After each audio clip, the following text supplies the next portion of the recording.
Entrando, Jesus no barco, estando em alto mar, junto com seus discípulos, e o Evangelho pregar. E uma grande tempestade sobreveio aquele mar.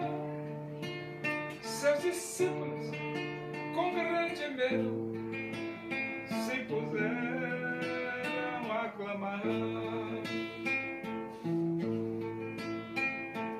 salva-nos,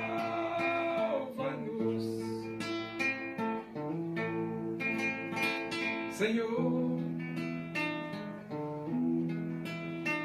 pois estamos a perecer.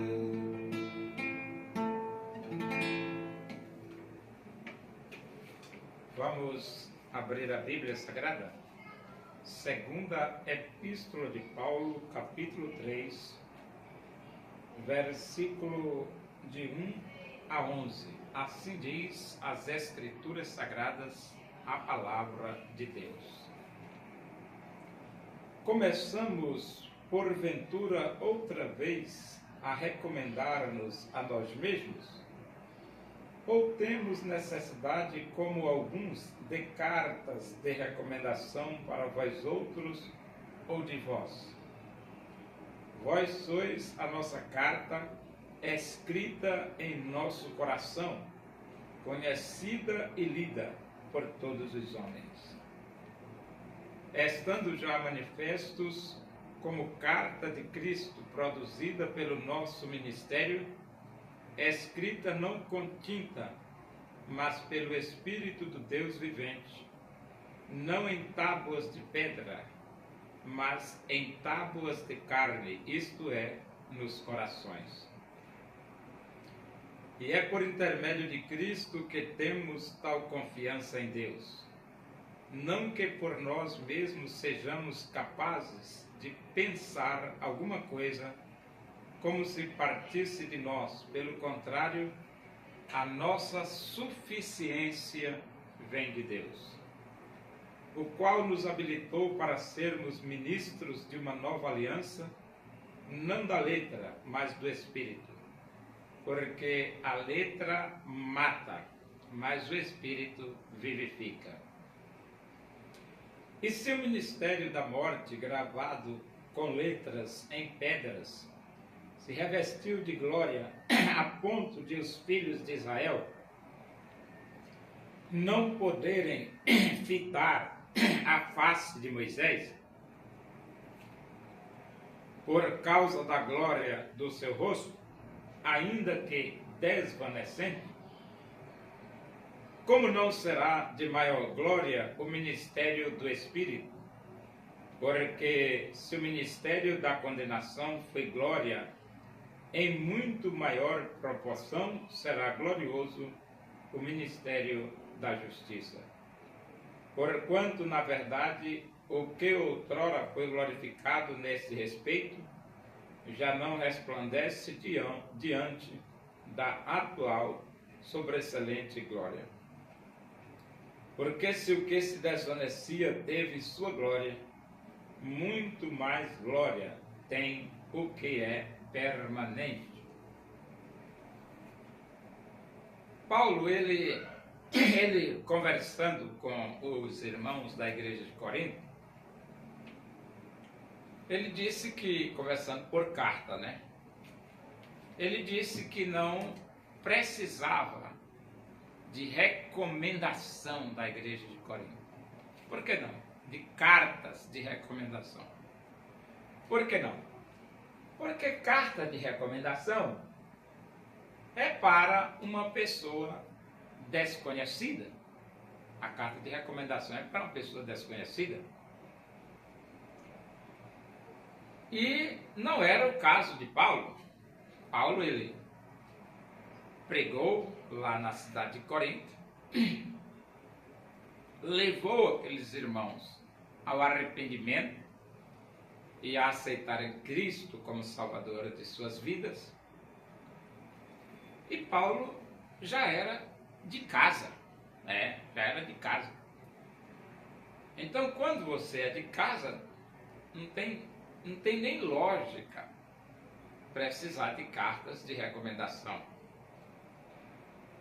Carta de recomendação se dá para pessoas desconhecidas. Aí se dá uma carta de recomendação, porque já que a pessoa é desconhecida, outros que a conhecem dão uma carta de recomendação para poder ela ser bem recebida onde ela for. Bom, mas Paulo diz aqui: começamos porventura outra vez a recomendar-nos a nós mesmos? Então, Paulo, ele faz essa pergunta, mas ao mesmo tempo ele responde dizendo que não é necessário. Ele diz assim: ou temos necessidade, como alguns, de cartas de recomendação para vós outros ou de vós. Então, alguns tinham necessidade de carta de recomendação. Mas Paulo, ele diz: eu, será que eu preciso de carta de recomendação para com relação a vocês? E depois, no versículo 2, ele diz: vós sois a nossa carta, escrita em nosso coração, conhecida e lida por todos os homens. Por que Paulo diz isso? Porque a própria igreja de Corinto já era uma carta de recomendação, para o apóstolo Paulo, porque Paulo pregou e os levou ao arrependimento e à aceitação de Cristo como Salvador de suas vidas. E o versículo 3 diz: estando já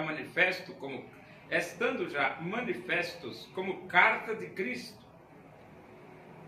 produzida pelo nosso ministério, escrita não com tinta, mas pelo Espírito do Deus vivente, não em tábuas de pedra, mas em tábuas de carne, isto é, nos corações.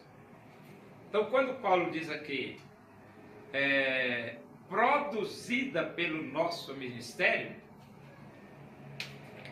ele quer dizer o seguinte, que o próprio ministério de Paulo, ali na igreja de Corinto, já era uma carta. É uma carta que ficou escrita através da conversão daqueles irmãos. E ele diz assim, e essa carta é uma carta diferenciada, a carta de recomendação diferenciada. Ela não foi escrita com tinta, mas pelo Espírito do Deus vivente. Por que pelo Espírito do Deus vivente?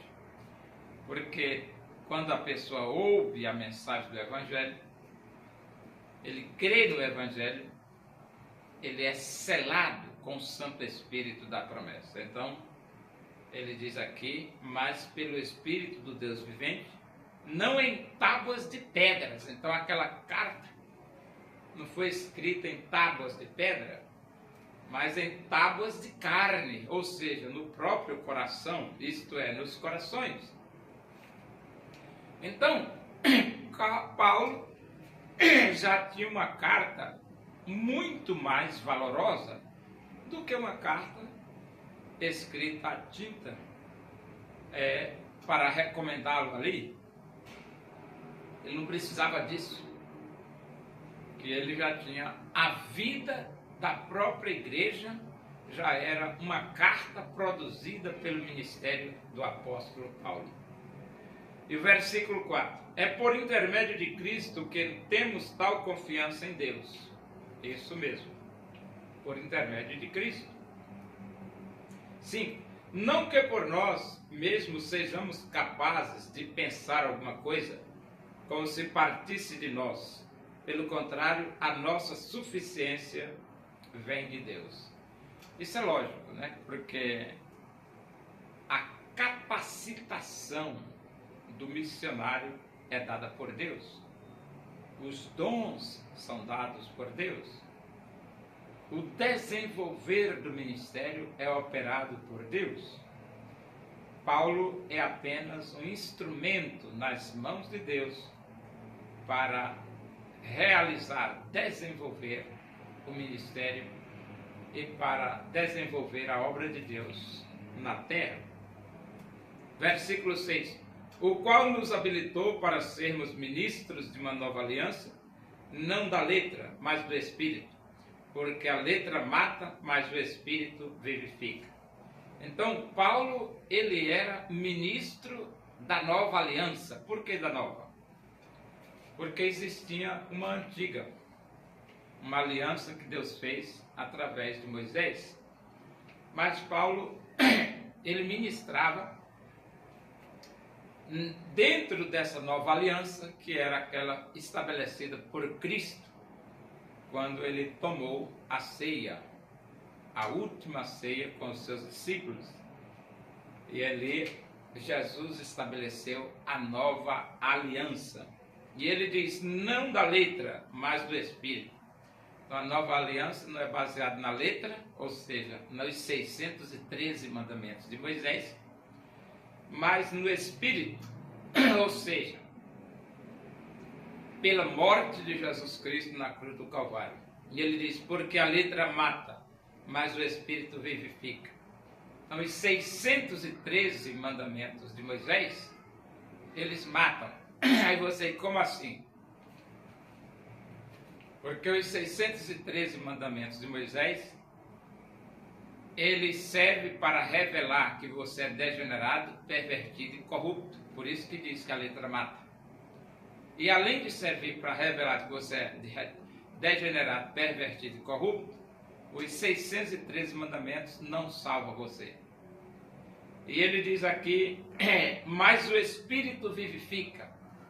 Agora, a nova aliança que é pregada, o Evangelho de Cristo, esse sim dá vida. Porque quem tem o Filho de Deus tem a vida. E a nova aliança prega exatamente isso. A fé em nosso Senhor Jesus Cristo. Então, ele diz aqui, ó.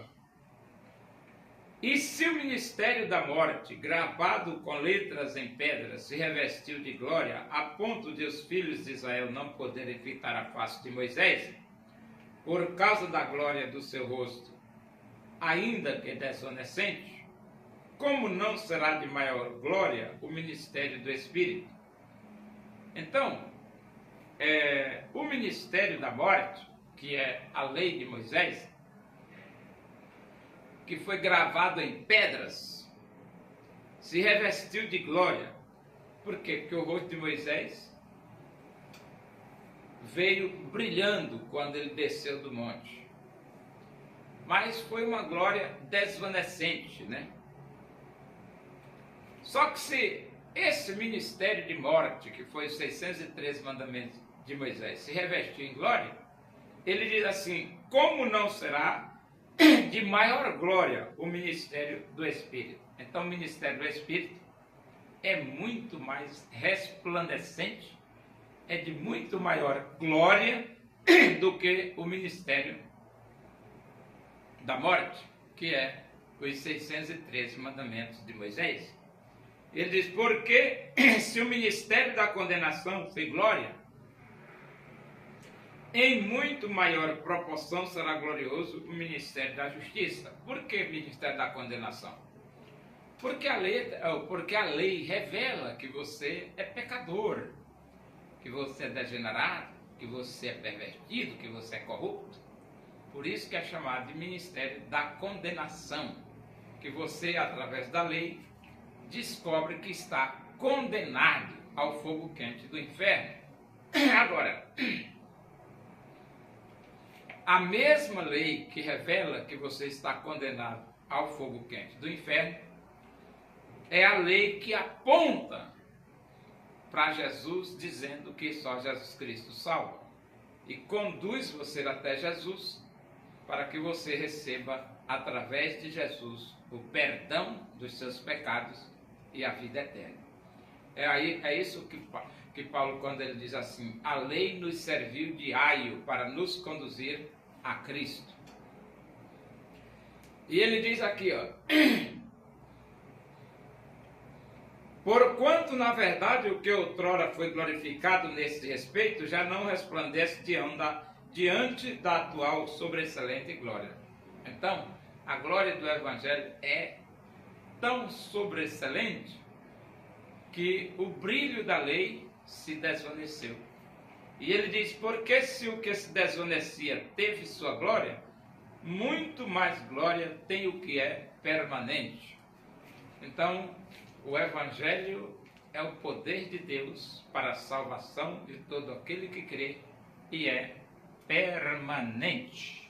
A lei teve o seu tempo determinado. E quando Jesus nasceu, então Jesus morreu, Jesus foi sepultado, a lei se tornou obsoleta, ultrapassada, envelhecida e caducou. Agora nós pregamos o Evangelho de nosso Senhor e Salvador Jesus Cristo, que diz: quem tem o Filho de Deus tem a vida, quem não tem o Filho de Deus não tem a vida.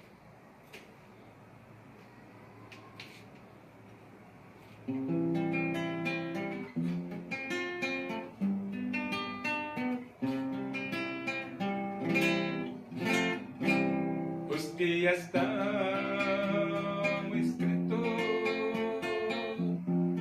em Jerusalém para a vida serão chamados santos do Senhor, pois Ele os limpará da culpa do sangue pelo sacrifício de Cristo, com seu sangue purificador, brilhará sobre eles a glória do Senhor, serão vestidos de beleza e de esplendor,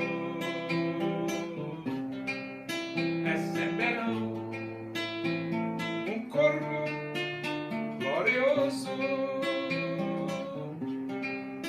a semelhança do corpo do Senhor. Oremos. Agradecemos a Deus por esse momento, na tua presença aí, que o amor de Deus, a graça do nosso Senhor Jesus Cristo, a comunhão e a consolação do Espírito de Deus seja com todos nós aqui, com todo o teu povo em toda a face da terra, hoje e para sempre. Amém. Bom dia, que Deus os abençoe.